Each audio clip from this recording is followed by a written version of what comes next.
Welcome to engineers blog. আজকে আমরা 5 বেডরুমের একটা ডুপ্লেক্স বাড়ির ফ্লোর প্ল্যান নিয়ে রিভিউ করব।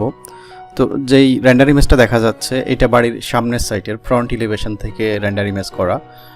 এটার সামনের যে ওয়ালটা ফ্রন্ট সাইডের এটা ডেকোরেটিভ ওয়াল, এটা একেবারে স্টোন ক্ল্যাডিং করা, খুবই সুন্দর। এই ওয়ালটা এবং এই ওয়ালটা সেম একই স্টোন ক্ল্যাডিং করা এবং এইদিকে কিছু মেটাল ক্ল্যাডিং, এই যে ব্ল্যাক কালার যেটা সেটাও মেটাল ক্ল্যাডিং এবং এখানে এই যে একটা অ্যালুমিনিয়াম ক্যানোপি, এখানেও similarly black colour aluminium canopy. Side ওয়ালগুলা পেইন্ট করা, এটা একদম ফুল হাইটের, খুব সুন্দর একটা ডিজাইন করা এবং কনসেপ্টটাও খুব সুন্দর। এবং এই ইমেজটা সন্ধ্যার দিকের হালকা লাইট ইফেক্ট বোঝা যাচ্ছে। এই যে ল্যান্ডস্কেপিং এরিয়া আছে সেখানে লাইট কেমন দেখা যাবে সেটা, প্লাস এখানে কিছু ফেসার্ড লাইটও দেখা যাচ্ছে। তো এটা ছিল ফ্রন্ট সাইডের। এবার আমরা ব্যাক সাইডের রেন্ডার ইমেজটাও দেখে নেই। এটা হচ্ছে ব্যাক সাইডের, ফ্রন্ট সাইডের মতো করে ব্যাক সাইডেও সিমিলারলি যে স্টোন ক্ল্যাডিং করা মেইন ওয়ালগুলোতে।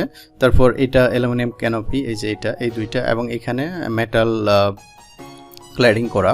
তারপর এই ওয়ালগুলো একদম ফুল হাইট এক্সটার্নাল পেইন্ট করা। তারপর এই দিকে যেই বাড়ির ভিতরটা খুব সুন্দর দেখা যাচ্ছে, লাইট ইফেক্টটা কেমন হবে রাত্রেবেলা সেটার জন্য। এবং একেবারে ফ্লোর টু সিলিং 4 হাইটের গ্লাস আর কি, পিছনে পুরোটাতে, এই পাশে এবং এই পাশে, এবং ফার্স্ট ফ্লোরও সিমিলারলি। তো এর আগেও আমি বলছিলাম যে গ্লাস হলে সুবিধা হচ্ছে যে দিনের বেলায় খুব সুন্দর লাইট রেট থাকে, বাট এটার অসুবিধা হচ্ছে এসি চালানো হলে এসির পাওয়ার কনজাম্পশনটা একটু বেশি হয়। তারপর আরেকটু পিছনের সাইডে এখানে একটা সুইমিং পুল, এবং সুইমিং পুলের সাথে এটা একটা সিটিং এরিয়া এই দিকটা, তো এবং এখানেও সিটিং এরিয়া। তারপর আমরা সেটিং আউট প্ল্যানে এইটার বাড়িটার মেজারমেন্ট এবং অন্যান্য ফ্যাক্টসগুলো দেখে নেই। এই বাড়ির plot area 120 feet by 67 feet এবং total plot area 7917.39 square feet. আর কাঠাতে বললে এটা হচ্ছে 11 কাঠা, মানে মোটামুটি মিড সাইজের প্লট। আর বিল্ট আপ এরিয়া হচ্ছে 5900.91 স্কোয়ার ফিট। এই বিল্ট আপ এরিয়ার মধ্যে গ্রাউন্ড ফ্লোর এবং ফার্স্ট ফ্লোর দুইটা মিলে এই এরিয়া। তারপর এই বাড়িটা করার জন্য অ্যাপ্রক্সিমেট খরচ ধরা হচ্ছে 46 লাখ টাকা।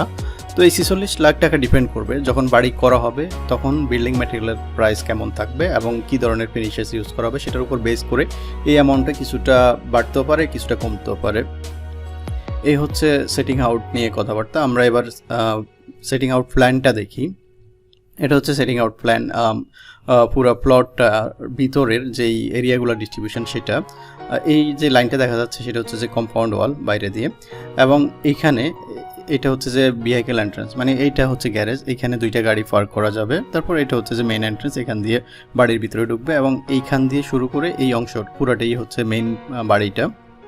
তারপর এদিকে আসলে সামনের পিছনের সাইডে এখানে একটা সুইমিং পুল আছে, সুইমিং পুলের পাশে এখানে একটা সিটিং এরিয়া আছে যেটা আমরা রেন্ডার ইমেজে দেখছিলাম। তারপর এখানে একটা বারবিকিউ এরিয়া আছে এবং অন্যান্য সাইডে ল্যান্ডস্কেপিং করা, এই যে গ্রিন এরিয়া বলা আছে এখানে ল্যান্ডস্কেপিং করা, খুব সুন্দর ডিজাইন। ওভারঅল বাড়িটা যেই কনসেপ্টে করা হয়েছে এটা একেবারে গ্রিন ল্যান্ডস্কেপিংটাকে এক্সট্রিম ফোকাস করে খুব সুন্দরভাবে ডিজাইন করা হয়েছে। তারপর আমরা গ্রাউন্ড ফ্লোর প্ল্যানটা দেখি। গ্রাউন্ড ফ্লোরের মেজর এরিয়ার মধ্যে থাকবে ফ্যামিলি, প্রথমে হচ্ছে যে ফ্যামিলি লবি, তারপর guest room, driver made room, laundry, service and kitchen, family living, formal living and dining, staircase. এই এরিয়াগুলো এটা মেজর, এছাড়াও আরও অন্যান্য ছোটো ছোটো এরিয়া থাকবে। আমরা এবার ফ্লোর প্ল্যানটাও দেখে নেই। এই সিমিলার ফ্লোর প্ল্যানটা আমরা সেটিং আউটে দেখছিলাম। তো এখানে যেটা বলছিলাম ওখানে যে এখানে গ্যারেজ এবং এইটা হচ্ছে যে সুইমিং পুল পিছনের সাইডে, এটা হচ্ছে যে ফ্যামিলি সিটিং এরিয়া। তারপর অন্যান্য ল্যান্ডস্কেপিং অন্যান্য কিছু দেখা যাচ্ছে। তারপর আমরা মেইন বাড়ির ফ্লোর প্ল্যানটা দেখি। এটা হচ্ছে মেইন এন্ট্রান্স বা ফ্যামিলি লবি, একেবারে এতটুকু পর্যন্ত। তারপর ফ্যামিলি লবি থেকে এই পাশটা, বাম পাশটা, এটা হচ্ছে যে সার্ভিস এরিয়া। এই দিক দিয়ে আসলে এটাকে সার্ভিস করিডোরও বলা হচ্ছে। এখান দিয়ে গ্যারেজ থেকেও এখানে একটা এন্ট্রেন্স আছে। তারপর এইখান দিয়ে বাইরে দিয়ে এটা হচ্ছে যে ড্রাইভার রুম, গ্যারেজ থেকে বের হয়ে এখান দিয়ে বাইরে দিয়ে চলে আসতে পারবে ড্রাইভার রুম, সাথে একটা বাথরুম। তারপর সার্ভিস করিডোর দিয়ে এখানে প্রথমে এটা হচ্ছে মেড রুম, এটা মেড রুমের সাথে মেড বাথরুম, সাথে একটা লন্ড্রি, তার সাথেই এটা হচ্ছে যে সার্ভিস কিচেন অথবা মেইন কিচেন এইটা। তারপর আরেকটু সামনে আসলে এটা হচ্ছে যে ফ্যামিলি কিচেন, এই অংশটা, বা এটাকে শো কিচেনও বলা যায়। এটার সাথে এটা ফ্যামিলি লিভিং এরিয়া। তারপর ফ্যামিলি লবি থেকে যদি আমরা ডান পাশে আসি, এটা হচ্ছে গেস্ট বেডরুম, সাথে অ্যাটাচ বাথরুম, এবং এটার সাথে এটা হচ্ছে স্টেয়ারকেস, পাশে একটা লিফট। আর এটা হচ্ছে যে ফর্মাল লিভিং, মানে গেস্ট আসলে এখানে বসবে। তারপর এটা হচ্ছে যে ফর্মাল, এটা আগেরটা ছিল ফর্মাল ডাইনিং এবং পরেরটা হচ্ছে যে ফর্মাল লিভিং। তো এটা হচ্ছে যে গেস্ট এরিয়া, তার মানে হচ্ছে যে প্রথম এই অংশটা এটা একেবারে সার্ভিস এরিয়া এবং ফ্যামিলি এরিয়ার জন্য ডিভাইড করা ওই অংশটা, এবং এই অংশটা গেস্টদের জন্য, গেস্ট যারা আসবে তারা এই দিকে বসবে। আর এইদিকে যেটা আমরা ইলিভেশনে দেখছিলাম যে একেবারে ফুল হাইট গ্লাস, সামনের সাইড এবং পিছনের সাইড দুই দিকে, তার মানে এইখানে বেশ সুন্দর আলোকিত থাকবে দিনের বেলায় সবসময়। তো এটা ছিল গ্রাউন্ড ফ্লোর এরিয়ার ডিস্ট্রিবিউশন। তারপর আমরা ফার্স্ট ফ্লোরটাও দেখে নিই। ফার্স্ট ফ্লোরের মেজর এরিয়ার মধ্যে থাকবে স্টেয়ারকেস, ফ্যামিলি করিডোর বা লবি, তারপর ফ্যামিলি লিভিং, এর সাথে থাকবে বেডরুম 1, 2 এবং মাস্টার বেডরুম। এর আগে যেটা বলছিলাম যে গ্রাউন্ড ফ্লোরও হচ্ছে একটা বেডরুম, গেস্ট বেডরুম, এবং ফার্স্ট ফ্লোরে 3টে বেডরুম, টোটাল 4টা বেডরুম এই বাড়িতে। এটা হচ্ছে ফ্লোর প্ল্যান। ফার্স্ট ফ্লোরে সিঁড়ি অথবা লিফট দিয়ে উঠে আসলে, এটা সিঁড়ি এবং এটা লিফট, এখান দিয়ে উঠে আসলে প্রথমে ফ্যামিলি করিডোরে চলে আসবে এই অংশটা। তারপরে করিডোর থেকে আসার পরে সামনে আসলে এটা ফ্যামিলি লিভিং, ওপেন এরিয়া, এবং এটা একটা বালকনি, ফ্যামিলি বালকনি। এটা হচ্ছে যে এখানে গ্লাস থাকবে ফুল হাইট, এটা দিয়ে এখানে স্লাইড করে ওপেন করে এখানে আসা যাবে। তারপর এটা থেকে আরেকটু সামনে এদিকে আসলে এটা হচ্ছে মাস্টার বেডরুম। এটা হচ্ছে যে মাস্টার বেডরুমের মেইন ডোর এন্ট্রেন্স, এবং এখান দিয়ে আসলে হিজ স্টাডি, মানে এটা একটি স্টাডি রুম। তারপর এটা হচ্ছে হিজ মানে হাজব্যান্ডের জন্য ওয়ার্ড্রপ। তারপর এই দিক দিয়ে আরেকটু সামনে আসলে এটা ওয়াইফের জন্য ওয়ার্ড্রপ থাকবে, ওয়াল ক্যাবিনেটস। তারপর আরেকটু সামনে এইটা হচ্ছে যে মাস্টার বাথরুম এই অংশটা, এবং এইটা হচ্ছে মাস্টার বেডরুম এই অংশটা।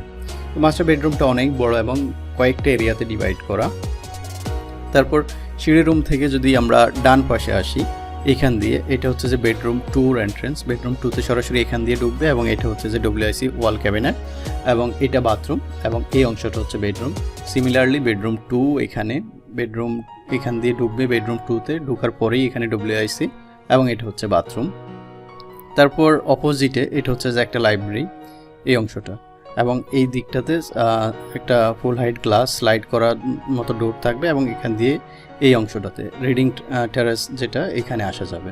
তো এইটা ছিল ফার্স্ট ফ্লোরের ওভারঅল ফ্লোর প্ল্যানের ডিস্ট্রিবিউশন।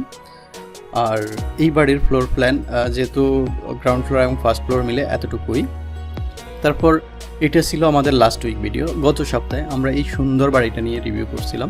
এটা গ্রামের খুব সুন্দর বাড়ি, মানে ছোট এরিয়াতে 3টা বিল্ডিংয়ে, মানে বাড়িটাকে ছোট ছোট 3টা বিল্ডিংয়ে ভাগ করে খুব সুন্দরভাবে ডিস্ট্রিবিউশন করা। একটা গেস্টদের জন্য, অন্য একটা পার্ট হচ্ছে গেস্টদের জন্য গ্রাউন্ড ফ্লোরে, অন্য আরেকটা পার্ট ছিল ডাইনিং এরিয়া, অন্য আরেকটা পার্ট লিভিং এরিয়া, মানে 3টা বিল্ডিংয়ে খুব সুন্দর ডিস্ট্রিবিউশন। যদি মিস করে থাকেন, উপরে আই বাটনে লিঙ্ক দেওয়া আছে অথবা ডেসক্রিপশনে লিঙ্ক দেওয়া থাকবে, সেখান থেকে গিয়ে দেখে নিতে পারবেন। তারপর এটা হচ্ছে আপকামিং, মানে আমরা নেক্সট এই বাড়ির ফ্লোর প্ল্যানটা নিয়ে রিভিউ করব। এটাও খুবই সুন্দর, একেবারে গ্রামীণ গর্জিয়াস বাড়ি। দুপুরবেলায় বাড়িটা দেখতে কেমন সেটা। তো এই ধরনের ভিডিও আমরা প্রতি সপ্তাহে একটা করে আপডেট করে থাকি। যদি আমার এই চ্যানেলে ফার্স্ট ভিজিট হয়ে থাকে, কাইন্ডলি চ্যানেলটা সাবস্ক্রাইব করে নোটিফিকেশান অন করে রাখবেন নেক্সট ভিডিওর নোটিফিকেশান ইমিডিয়েট পাওয়ার জন্য। এতক্ষণ সময় দিয়ে দেখার জন্য ধন্যবাদ। ভালো থাকবেন। আল্লাহ হাফেজ।